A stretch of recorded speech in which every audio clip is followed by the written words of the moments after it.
Hello, everyone. I'm sorry I couldn't be with you today, but nevertheless, I feel that we will persevere and carry on. Where we left off last time is involving the famous case of Henry VIII and how Henry VIII leads the church in his country into schism. This is right in the midst of the Protestant Reformation.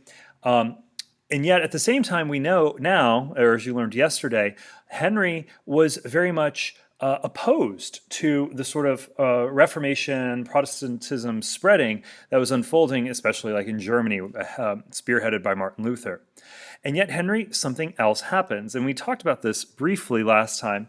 Henry VIII was given special permission to marry his dead brother's wife, his dead brother being Arthur, his wife being Catherine of Aragon. And Henry VIII had to get special permission to do that. Now, Arthur and Catherine had never consummated the marriage, but even still, the church had laws regarding could you marry someone that you had previously been related to by marriage. It's not by blood, there's no blood mixing here, but it is by marriage.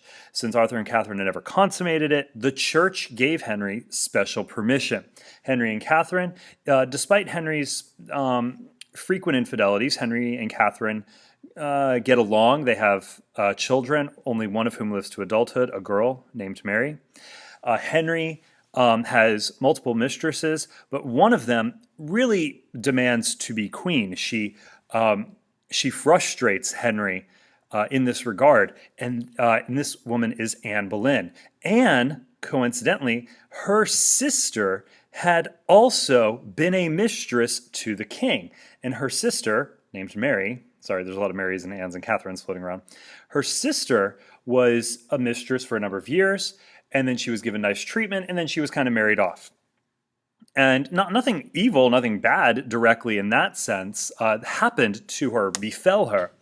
Anne, though, demands to be the queen. Now, Henry, in order to do this, has to get rid, so to speak, of his first wife. He's not going to kill her. He's not, ruthless or absurd in that way. Henry needs to nullify his first marriage. He needs an annulment, not a divorce. Henry's not in favor of divorces. He needs an annulment. Now, the problem is, if you notice that top bullet there, Henry already received special permission to marry Catherine in the first place. And he had clearly fathered children with her. So the church is saying, look, we already gave you special permission to marry Catherine. We're not just going to go back on that because you want to marry someone else because of lust. Is he interested in a male child? Yes, he would like a male heir to take over. That's definite. But especially what's problematic here is Anne is frustrating him, and he is sort of growing to not care for Catherine because she's not pretty enough, she's not like Anne, she's not producing a male. So for a variety of reasons, he wants out of his marriage with Catherine, and he definitely wants to marry Anne. Now, he asks the Cardinal, Wolsey, who is Lord Chancellor. Lord Chancellor was essentially like Prime Minister is today in England, just a very high-ranking position, second only to the King. He asked Cardinal Wolsey to get the annulment. Cardinal Wolsey says, I'm sorry, you already had special permission to marry Catherine. You can't get an annulment out of this marriage. It's totally valid. And so Cardinal Wolsey is fired and replaced by Thomas More. Now, we're going to hit a very weird coincidence in history. I mentioned to you a case a while ago where Henry II had wanted to get something from the church, and so he appoints a good friend of his named Thomas Becket to a powerful position, and it ends up their friendship falls apart, and Thomas Becket gets killed. A nearly identical story is unfolding here. The only difference is Thomas More is appointed to Lord Chancellor, not to Archbishop of Canterbury. And furthermore, the difference is Henry VIII wants an annulment. Henry II wanted legal power over the priests. So Henry VIII appoints Thomas More, who is a good friend, who is one of his closest friends, and is also a lawyer. And he's like, Thomas, get me out of this marriage. And so then that case gets further appealed to Rome. Figure it out.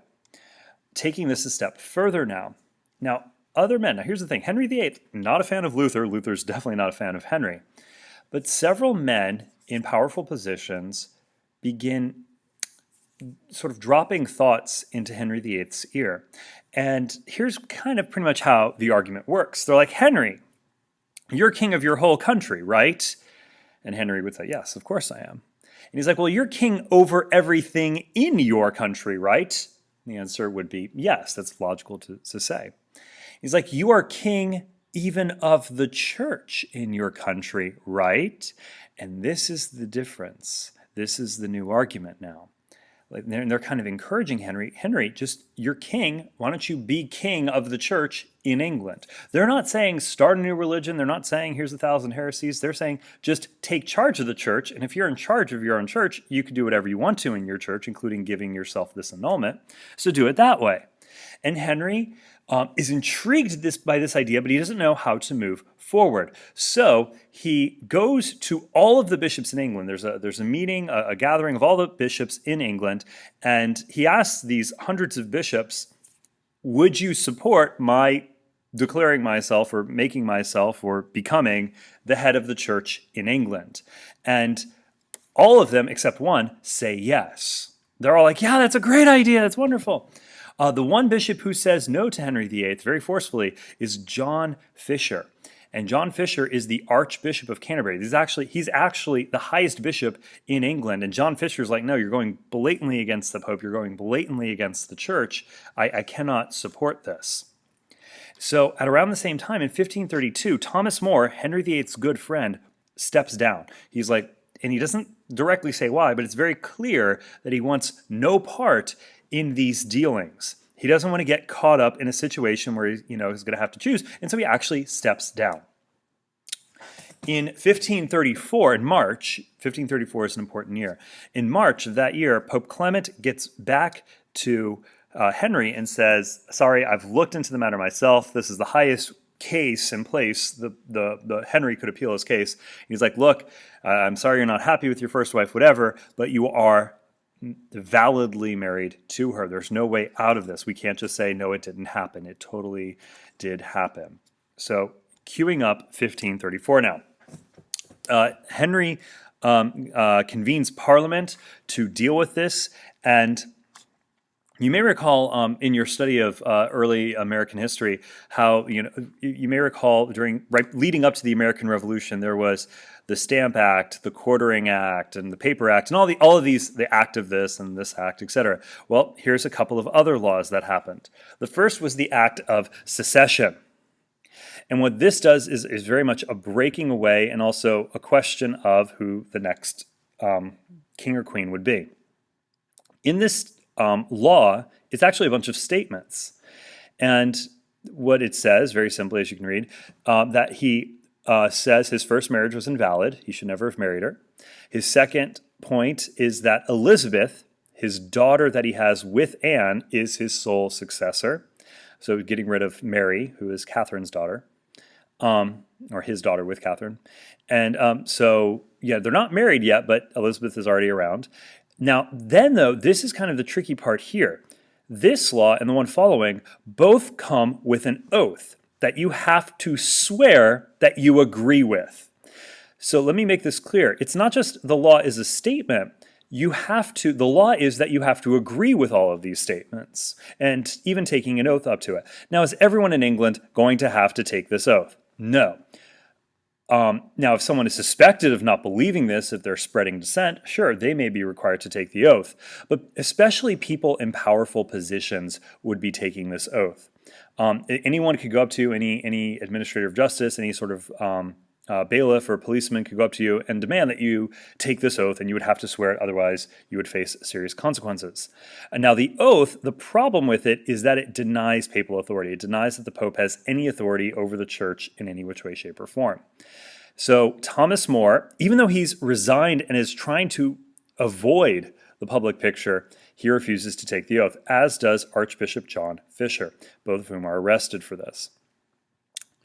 Later the same year, in November, comes the famous Act of Supremacy, and this one is blatant. And this law is, once more, it's a statement with an oath, and what it says is that Henry VIII is supreme head of the church in England. And also you would have to swear an oath that you agree with this. Now, Catholics would say the supreme head of the church is the Pope. Now, once more, I don't know if you can see the mouse here, I want to emphasize that preposition right here, the word in. We are not talking about the Church of England. We're not talking about a whole new religion. Instead, what we're talking about is the Catholic Church in England, who is in charge of it. And Henry is saying, I'm in charge of it. And you also have to swear an oath that you agreed with this. Now, this oath is administered, or shall we say, it is the opportunity to take this oath is given to numerous monasteries and convents throughout England, so where monks are and the nuns and all of these guys. And they're said, hey, take this oath. And most of them do not. Many of them don't. And because of that, they are killed on the spot. And this is just 1 year later, in April 1535, for their refusal to obey this. In that same year, let's now talk about the famous and the untimely deaths of John Fisher and Thomas More, both of whom are executed or martyred this year for refusing to do this. One thing I do want to say that sort of adds to this is John Fisher, the Pope finds out that one of his own bishops, an archbishop, has been arrested. And so the Pope declares John Fisher to be a cardinal. He gives him a promotion.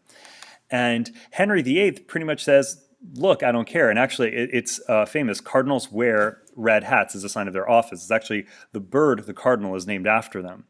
And when Henry VIII found out that the Pope had made John Fisher, Archbishop John Fisher, into now Cardinal John Fisher, King Henry VIII famously said, he may send him a red hat, but he will have to send him a head to put it on because he'll find only a neck. And John Fisher was executed. We have the dying words of both men. John Fisher famously said, his final words, Christian people, I am come hither to die for the faith of Christ's holy Catholic Church, and I thank God hitherto my stomach hath served me well, very well and thereunto, so that yet I have not feared death. Wherefore I desire you all to help and assist me with your prayers, that at the very point and instant of death's stroke, I may in that very moment stand steadfast without fainting in any one point of the Catholic faith, free from any fear. And I beseech Almighty God of his infinite goodness to save the king in this realm, and that it may please him to send his holy hand over it and send the king a good counsel. That good counsel, that good advice never gets to the king. John Fisher is beheaded. Thomas More, the same thing. Thomas More was a clever lawyer, and his defense was simply silence. He didn't say that he refused to swear the oath, but when he was told to swear the oath, he just stood there silently. So he's not saying no, but he's also not swearing the oath, which leads to a very interesting legal dilemma. It's clear that he's not swearing the oath, but he's not actually doing anything directly to defy the oath. And Thomas More is avoiding the limelight. Thomas More wants to go back home, practice law, retire, and live with his wife and kids. That's clearly his goal. And so finally, the trial, everyone knows which way it's going to happen. He's found guilty. His famous dying words are, I am the king's good servant, but God's first. That I must obey God rather than man. And Thomas More, same thing, beheaded in the Tower of London. Now you might think, okay, well, Henry kind of gets his way. Well, the situation really kind of unfolds in a sort of even further sad way. In 1536, the next year, Catherine, his first wife, dies. Anne does not produce a male child. She gives birth to Elizabeth, but to no son. Henry gets tired of this wife, his second wife, and so his eye wanders again. And so he finds a new wife. And so what happens is his first wife is dead, and he has this, third woman now that he's interested in marrying.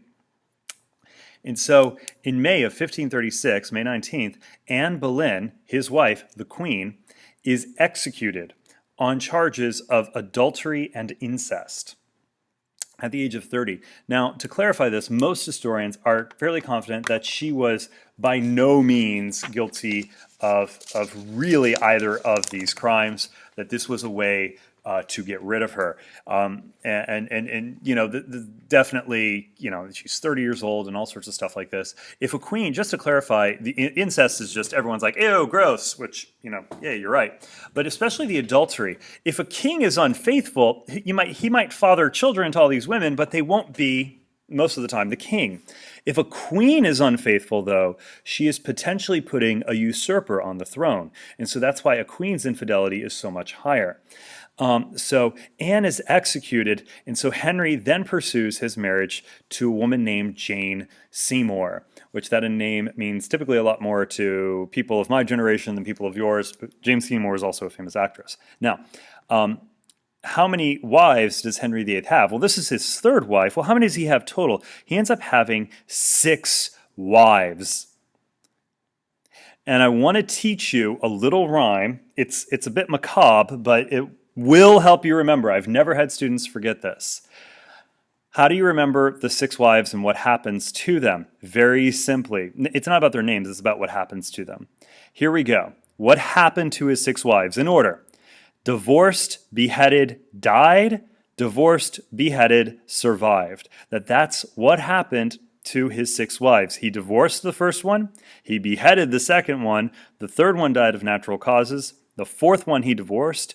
The fifth, and this reads left to right, divorced, beheaded, died, divorced, beheaded, survived. His 5th wife he also had executed, and his 6th wife finally outlived him. So we have, you know, sort of a trail of bodies here by the time Henry VIII is done. So remember, Catherine of Aragon, he was his first wife. He had special permission to marry her. He divorced her. Now, she dies later, but he divorced her. Anne Boleyn, his second wife, she was the woman who really pushed to be the queen. Henry VIII gets tired of her. She gets beheaded. Third wife, Jane Seymour, dies of natural causes immediately after childbirth. She gives birth to a child and then passes away. Wives 4, 5, and 6, not as important, especially because of the fact that they don't produce any children. If they did, we'd have a very different history. His 4th wife, Anne of Cleves, he said she smelled awful, and so he divorced her. He said they just hated each other. The 5th wife, Catherine Howard, she most likely was guilty of adultery, according to most historians. The question wasn't, did she sleep with someone, but was, who didn't she sleep with? And so the adultery charges were legitimate against her, and so he has wife number 5 beheaded. Finally, his 6th wife, Catherine Parr, yes, he married 3 Catherines and 2 Annes, all told. Catherine Parr was... she kind of took care of him in his older age. He was already suffering from numerous diseases, most likely syphilis and gout, given the symptoms that are described. And so she's kind of trying to take care of him and also kind of trying to patch things up, as you'll see in a moment.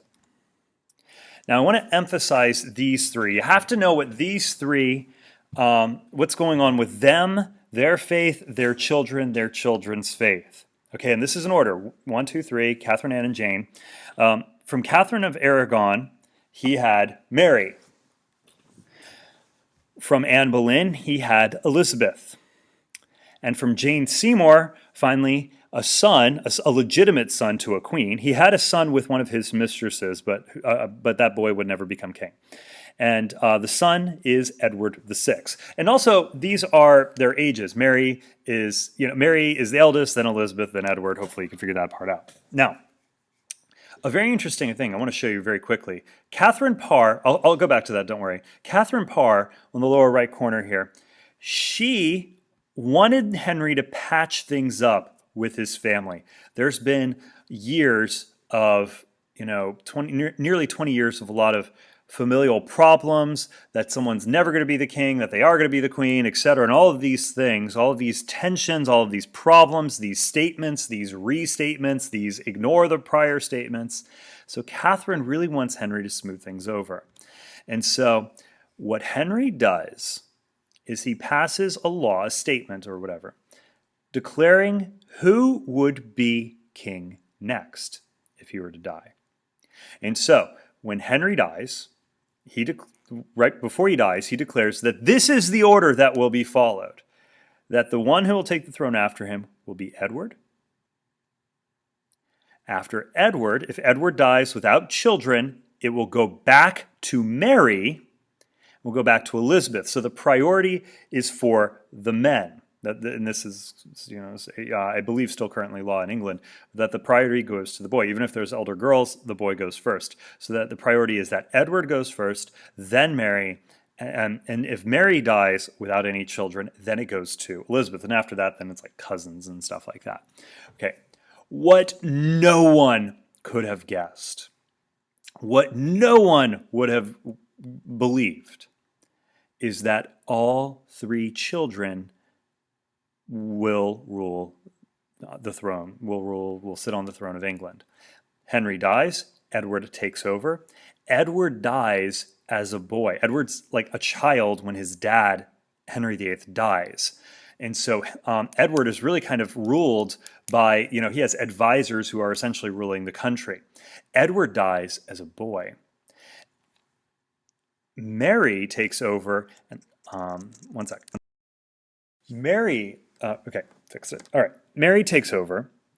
Now, Edward was a boy. Mary is in her 20s, going into her 30s now. She's an adult woman. So this is not a boy who is king, yet the country is being sort of ruled by his advisors or his advisors' advice. Mary is her own queen. She's married.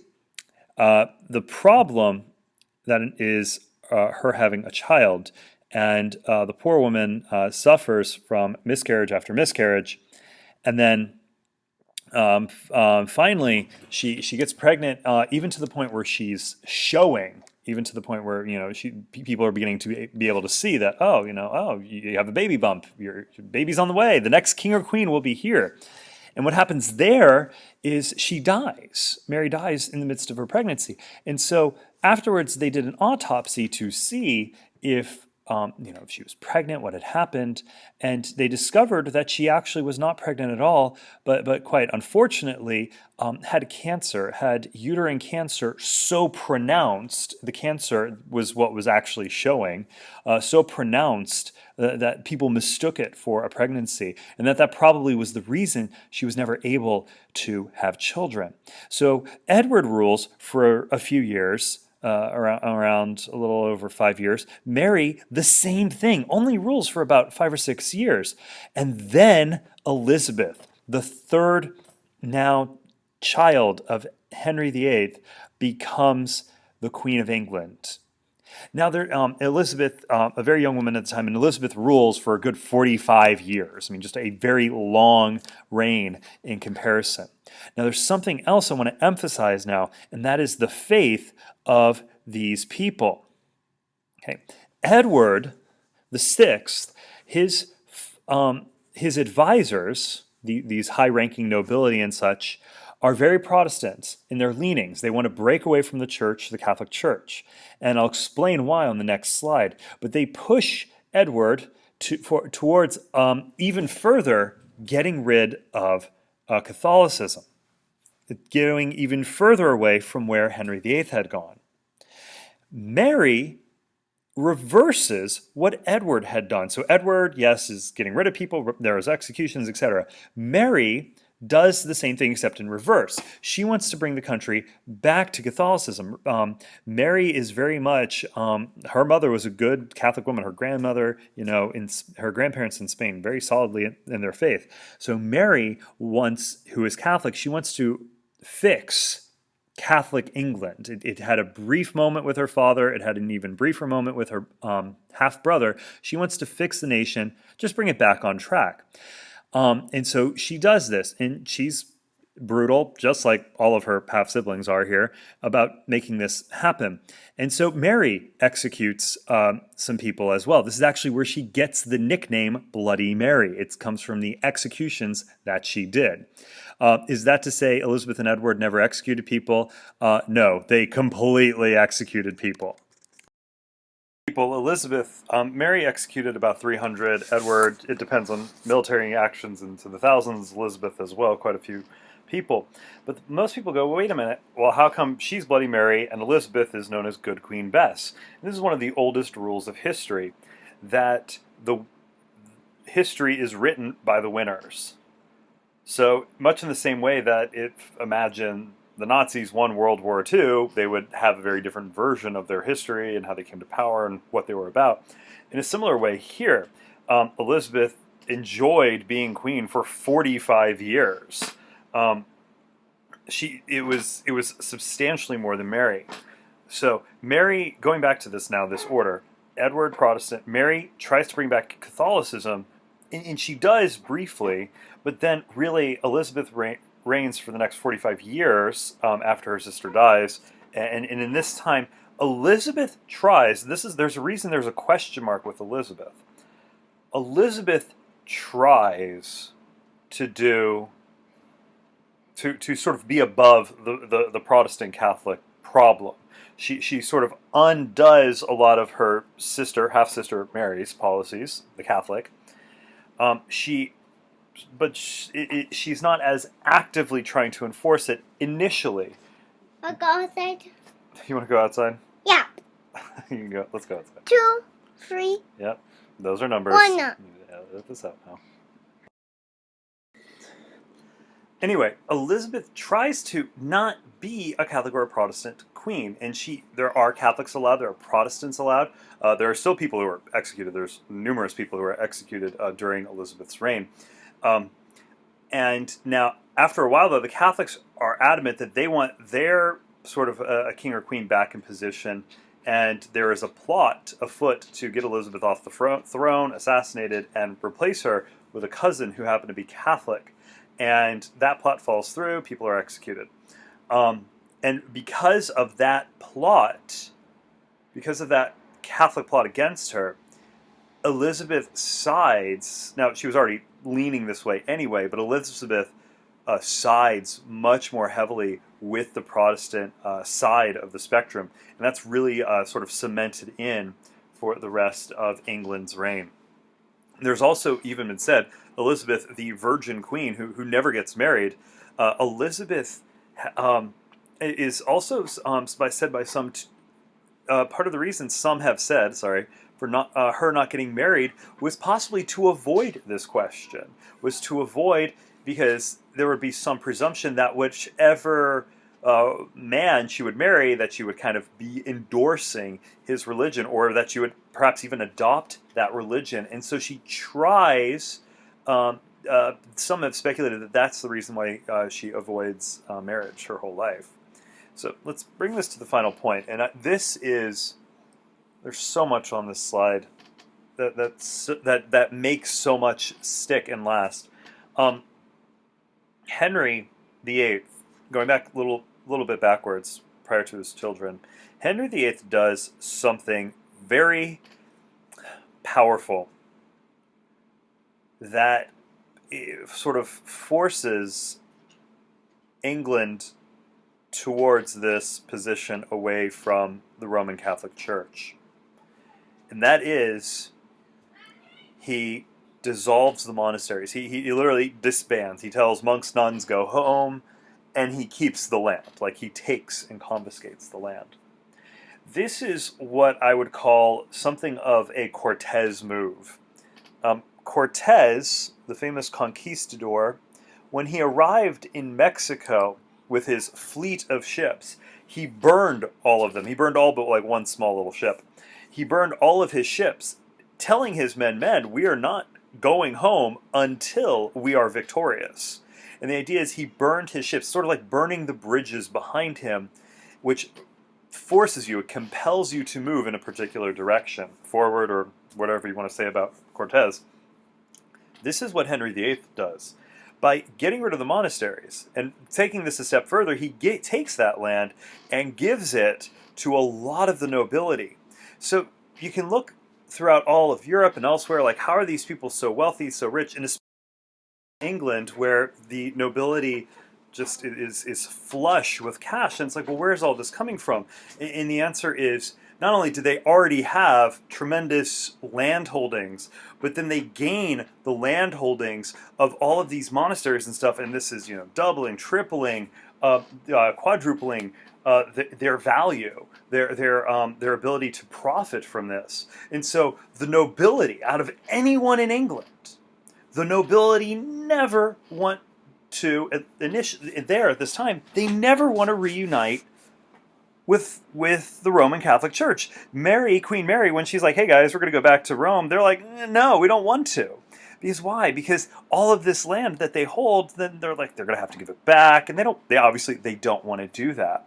So Henry's decision to dissolve the monasteries and then give the land to his supporters was this famous move. I mean, it was obviously crushing to the monasteries and everything, but it sort of cemented how much England would stay on this course.